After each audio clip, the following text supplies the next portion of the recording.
नमस्कार दोस्तों, आप देख रहे हैं आपके अपने the moral education YouTube channel को। आज हम देखने जा रहे हैं जो लोक सेवा आयोग द्वारा पीएससी है, पीएससी के द्वारा एडीपीओ की बारे में संपूर्ण जानकारी। एडीपीओ को हिंदी में कहते हैं सहायक जिला लोक अभियोजन अधिकारी।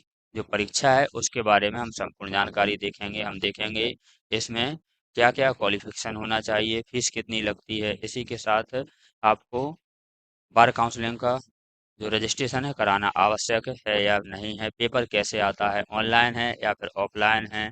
इसी के साथ आपका पेपर कितने नंबर का आता है, एक क्वेश्चन के कितने नंबर दिए जाते हैं, ऐसे ही हम संपूर्ण जानकारी देखेंगे।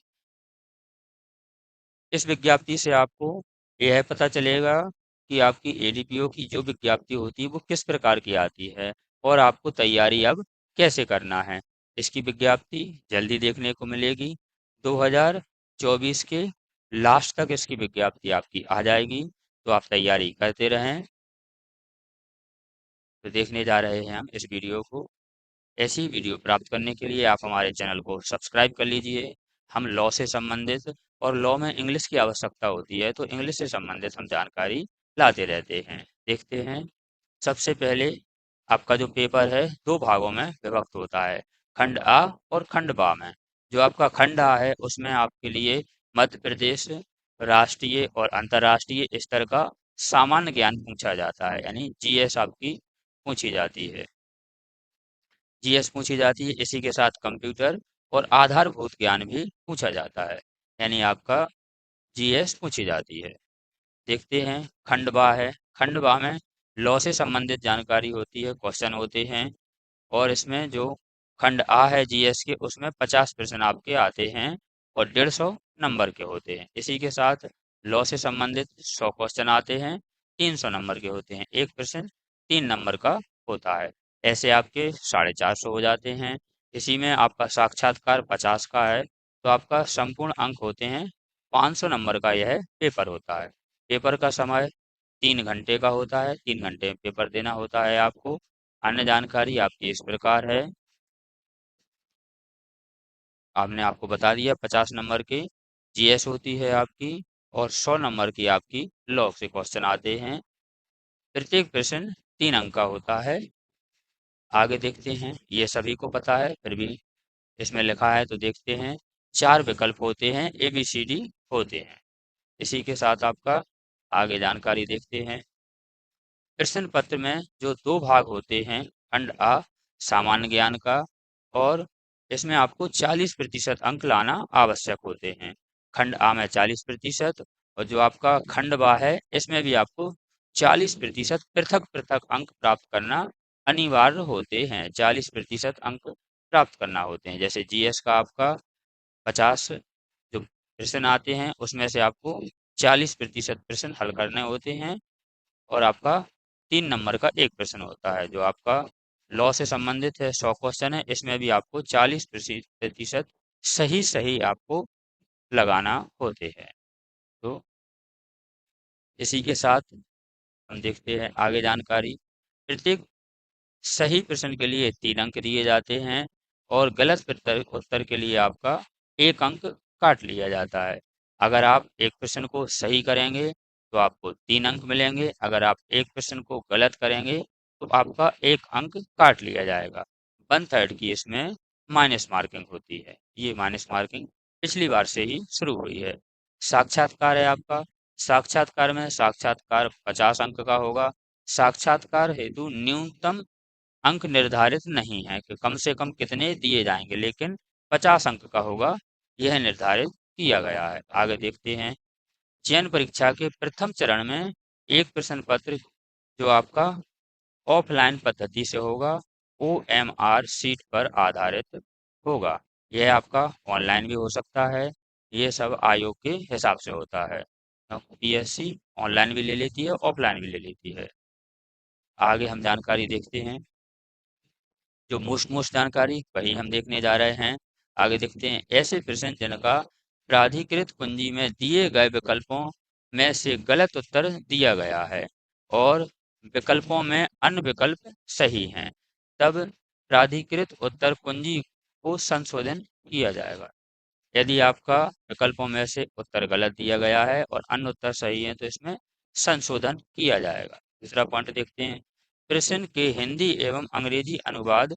तो आपका प्रश्न हिंदी एवं अंग्रेजी अनुवाद में होगा, लेकिन किसी भी अनुवाद, किसी भी आपकी विवाद की स्थिति में हिंदी अनुवाद को ही मान्यता होगी। किसी भी क्वेश्चन में यदि विवाद होता है तो आपके हिंदी अनुवाद को ही मान्यता दी जाएगी। नेक्स्ट आप पॉइंट देखते हैं, ऐसे प्रश्न जिनके दिए गए विकल्पों में एक से अधिक सही उत्तर हैं, आपका ए भी है और बी भी सही उत्तर है मान लीजिए, तो सही उत्तरों को मान्य किया जाएगा। इनका मतलब है यदि ए भी सही है तो ए को भी सही उत्तर मान लिया जाएगा, और आपका बी भी यदि उत्तर सही है, दोनों सही है, जिसने ए लगाया उसका भी सही कर देंगे, जिसने बी लगाया उसका भी सही आंसर कर देंगे। ऐसा इनका कहना है। नेक्स्ट देखते हैं हम, ऐसे प्रश्न जिनका दिए गए विकल्पों में एक भी सही उत्तर ना हो। ऐसा भी हो सकता है कि प्रश्न पूछ लिया और सही उत्तर दिया ही नहीं है, तो क्या करेंगे वो, प्रश्न को प्रश्न पत्र से विलोपित किया जाएगा। यदि आपका क्वेश्चन पूछ लिया और उसमें सही उत्तर नहीं है, एक भी ऑप्शन सही नहीं है, तो इस प्रश्न को हटा दिया जाएगा। फिर आपकी मार्किंग जो होगी, मान लीजिए 150 प्रश्न है, यदि एक प्रश्न कम कर दिया जाता है तो 149 में से आपकी मार्किंग की जाएगी। नेक्स्ट देखते हैं हम, प्रश्न विज्ञापन समिति द्वारा समस्त आवेदन विचार के पश्चात अंतिम उत्तर कुंजी बनाई जाती है। जब प्रश्न में सभी जो विचार कर लिए जाते हैं तो एक उत्तर कुंजी बनाई जाती है तथा आयोग द्वारा वेबसाइट पर प्रकाशित कर दी जाती है। इसमें आंसर शीट आती है, आंसर शीट आपकी वेबसाइट पे डाल दी जाती है। नेक्स्ट देखते हैं, उपयुक्त अनुसार समिति द्वारा विलोपित किए गए प्रश्न को छोड़कर शेष प्रश्नों के आधार पर अंतिम उत्तर कुंजी के अनुसार अभ्यर्थियों का मूल्यांकन कर परीक्षा परिणाम घोषित किया जाता है। जो आपकी आंसर शीट डाली जाती है तो आंसर शीट के हिसाब से ही आपका पेपर चेक होता है। नेक्स्ट देखते हैं, परीक्षा में प्राप्तांक एवं गुणानुक्रम के आधार पर विभिन्न प्रवर्गों हेतु विज्ञापित रिक्त पदियां अधिकतम 3 गुना लिए जाते हैं। यानी आपकी 100 जगह यानी वैकेंसी है, 100 वैकेंसी हैं, तो साक्षात्कार हेतु कितने अभ्यर्थियों को बुलाया जाएगा, 300 अभ्यर्थियों को बुलाया जाएगा। यदि 50 वैकेंसी हैं तो 150 अभ्यर्थियों को साक्षात्कार हेतु बुलाया जाएगा। नेक्स्ट देखते हैं, नेक्स्ट आपकी जानकारी इस प्रकार है, साक्षात्कार के अनुपस्थित रहने वाले अभ्यर्थियों को चयन के लिए अनर्ह मान जाएगा, इन्हें मान्य नहीं किया जाएगा। साक्षात्कार के लिए आवेदकों को बुलाने से संबंध में आयोग निर्णय अंतिम रहता है। साक्षात्कार के लिए यदि बुलाया जाता है और आप नहीं पहुंचते हो तो आपको अमान्य कर दिया जाएगा, ऐसा नहीं कि आपको दोबारा चांस मिलेगा। इसकी सूचना कैसे मिलती है, ईमेल के माध्यम से, एसएमएस के माध्यम से, और जो आयोग की वेबसाइट है इस पे संपूर्ण जानकारी डली होती है, किस किस के नाम आ गए, किस किस को साक्षात्कार हेतु जाना है, तो ये जानकारी इसमें डली रहती है। नेक्स्ट पॉइंट देखते हैं, उपयुक्त पदों पर अंतिम चयन प्रतियोगी परीक्षा और साक्षात्कार के अंकों के योग की श्रेणीवार आपका जो रिजल्ट निकलेगा वो आपका जो जो परीक्षा हुई है, चयन परीक्षा और साक्षात्कार हुआ है, इन दोनों के अंकों को जोड़ा जाएगा और जोड़ने के बाद फिर मेरिट बनेगी, फिर आपको नाम आएगा और इसी हिसाब से आपको ज्वाइनिंग दी जाएगी। क्या है, किसी किसी प्रदेश में आपका मेंस भी लिया जाता है, तो अब मध्य प्रदेश में अभी मेंस नहीं लिया जाता है, सिर्फ चयन परीक्षा होती है, इसी के बाद आपका साक्षात्कार ले लिया जाता है। तो ये आपकी जानकारी। इसी के साथ हम देखते हैं, सहायक जिला लोक अभियोजक अधिकारी जो आपकी ADPO का पेपर है उसका पाठ्यक्रम क्या होगा। पाठ्यक्रम के लिए हम सबसे पहले खंड आ देखते हैं। खंड आ में मध्य प्रदेश राष्ट्रीय और अंतर्राष्ट्रीय स्तर का सामान्य ज्ञान आता है।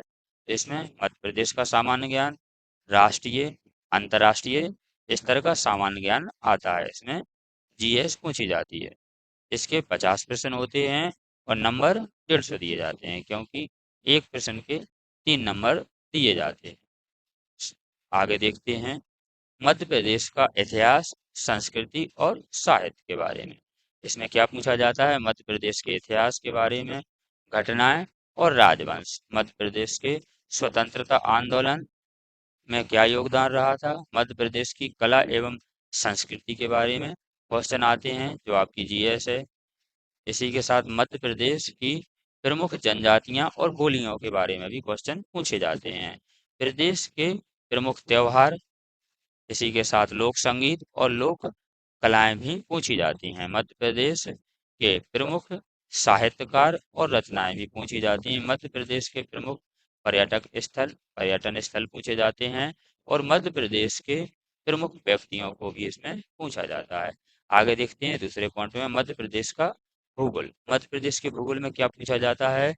मध्य प्रदेश के वन, पर्वत, नदियां, जलवायु, प्राकृतिक खनिज संसाधन, परंपरागत और गैर परंपरागत ऊर्जा के संसाधन। इसी के साथ मध्य प्रदेश की सिंचाई, विद्युत परियोजना के बारे में जानकारी मध्य प्रदेश के भूगोल में पूछी जाती है।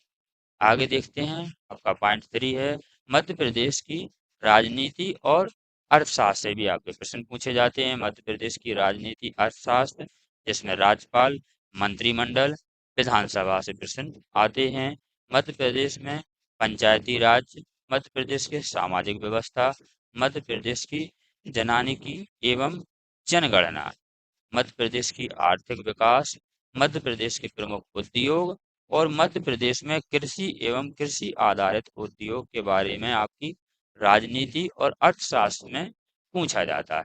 नेक्स्ट देखते हैं, अंतर्राष्ट्रीय, राष्ट्रीय और मध्य प्रदेश की महत्वपूर्ण समसामयिक घटनाओं के भी प्रश्न पूछे जाते हैं। संपूर्ण समसामयिक घटना पूछी जाती है। देश एवं प्रदेश की प्रमुख खेल प्रतियोगिताएं और पुरस्कार और खेल संस्थाएं पूछी जाती हैं। मध्य प्रदेश राज्य की प्रमुख जन कल्याणकारी योजनाएं पूछी जाती हैं। मध्य प्रदेश के चर्चित व्यक्ति एवं स्थान से भी प्रश्न पूछे जाते हैं। लास्ट पॉइंट है सूचना एवं संचार प्रौद्योगिकी से भी प्रश्न पूछे जाते हैं, जिसमें इलेक्ट्रिकल्स एवं कंप्यूटर्स, सूचना और सूचना प्रौद्योगिकी से प्रश्न आते हैं। आगे आप देखते हैं रोबोटिक्स और आपकी आर्टिफिशियल इंटेलिजेंस से भी प्रश्न पूछे जाते हैं एवं साइबर से भी क्वेश्चन पूछे जाते हैं। ई गवर्नेंस से प्रश्न पूछे जाते हैं। इंटरनेट एवं सोशल नेटवर्क से भी प्रश्न पूछे जाते हैं और ई कॉमर्स से भी प्रश्न पूछे जाते हैं। तो ये रहा है आपका 50 नंबर का सिलेबस। इसी के साथ हम आगे देखते हैं, आगे हम देखते हैं ये आपका लॉ से संबंधित है। लॉ से संबंधित आपके 100 प्रश्न पूछे जाते हैं, 300 अंक के प्रश्न होते हैं। यह खंड वा में होते हैं, विषय विधि से संबंधित होता है। इकाई प्रथम, इकाई प्रथम में आपके भारत का संविधान से प्रश्न आते हैं। भारतीय दंड संहिता, अपराध परिवीक्षा अधिनियम 1958 से आते हैं। जो भी आपके एक्ट या फिर संहिता बदल गई है, अब आपकी नई संहिता से पूछे जाएंगे। यह आपकी विज्ञप्ति पुरानी है, इसलिए यह लिखा हुआ है। इकाई 2 यूनिट 2 में क्या पूछा जाता है? दंड प्रक्रिया संहिता, मोटरयान अधिनियम, माता पिता एवं वरिष्ठ नागरिक भरण पोषण एवं कल्याण अधिनियम 2007 से प्रश्न पूछे जाते हैं। यूनिट 3 में भारतीय साक्ष्य अधिनियम 1872 से पूछे जाते हैं, लेकिन अब ये नया हो गया है, तो आपका नई साक्ष्य अधिनियम से पूछे जाएंगे। लैंगिक अपराधों से बालकों का संरक्षण अधिनियम 2012 से प्रश्न पूछे जाते हैं। आयुक्त अधिनियम 1959 से प्रश्न पूछे जाते हैं। नेक्स्ट देखते हैं इकाई 4। इकाई 4 में आपके कार्यस्थल एवं महिलाओं का यौन उत्पीड़न अधिनियम 2013, इसी के साथ आवश्यक वस्तु अधिनियम 1955, लोक संपत्ति को नुकसानी का निवारण अधिनियम 1984। इकाई 5 में वन्य जीव संरक्षण अधिनियम 1972, विस्फोटक अधिनियम 1884, सूचना प्रौद्योगिकी अधिनियम 2000। इकाई 6 में तो आपकी यूनिट 6 है। यूनिट 6 में घरेलू हिंसा से महिलाओं का संरक्षण अधिनियम 2005 एवं दहेज प्रतिषेध अधिनियम 1961 और दहेज प्रतिषेध अधिनियम 1985 एवं वर एवं वधू के उपहारों की जो सूची का रख रखाव है अधिनियम 1985 से भी प्रश्न पूछे जाएंगे। नेक्स्ट देखते हैं महिलाओं का अशिष्ट रूपण अधिनियम 1986 इकाई 7 है आपकी यूनिट 7 में। सूचना का अधिकार अधिनियम 2005, स्वापक औषधि एवं मना प्रभावी पदार्थ अधिनियम 1985 से आपके प्रश्न आएंगे। इसी के साथ गर्भधारण पूर्व एवं प्रसव पूर्ण निदान तकनीकी चयन परीक्षा का निषेध अधिनियम 1984 से भी आपके प्रश्न पूछे जाएंगे। इकाई 8 में यूनिट 8 में राष्ट्रीय सुरक्षा अधिनियम 1980 से प्रश्न पूछे जाएंगे। इसी के साथ अनुसूचित जाति अनुसूचित जनजाति अत्याचार निवारण अधिनियम 1989 से प्रश्न पूछे जाएंगे। अनियंत्रण जमा योजना पाबंदी अधिनियम 2019 से प्रश्न पूछे जाएंगे। इकाई 9 आपकी यूनिट 9 में भ्रष्टाचार निवारण अधिनियम 1988, किशोर न्याय बच्चों की देखभाल संरक्षण अधिनियम 2015 से प्रश्न आएंगे। खाद्य सुरक्षा एवं मानक अधिनियम 2006 से आपके प्रश्न आएंगे।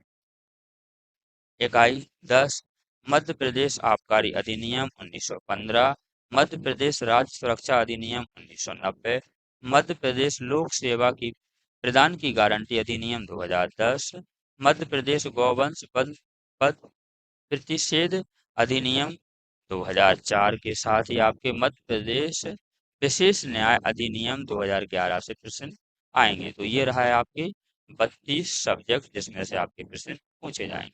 नोट देखते हैं उक्त परीक्षा के पाठ्यक्रम में उपरोक्त लिखित अधिनियमों में यदि केंद्र शासन या राज्य शासन द्वारा कोई संशोधन किया जाता है तो उसे भी पाठ्यक्रम में सम्मिलित किया जाएगा। हमने आपको कहा जो भी आपके एक्ट या फिर आपकी संहिता बदल गई है, चेंज हो गई है, तो अब नई पूछी जाएगी। तो हमने देखा प्रश्न 150 आते हैं, नंबर 450 के होते हैं साक्षात्कार के, 50 नंबर मिलते हैं और आपके 500 नंबर का पूर्णांक होता है। ऐसी ही वीडियो प्राप्त करने के लिए आप हमारे चैनल को सब्सक्राइब कर लीजिए। वीडियो देखने के लिए थैंक यू।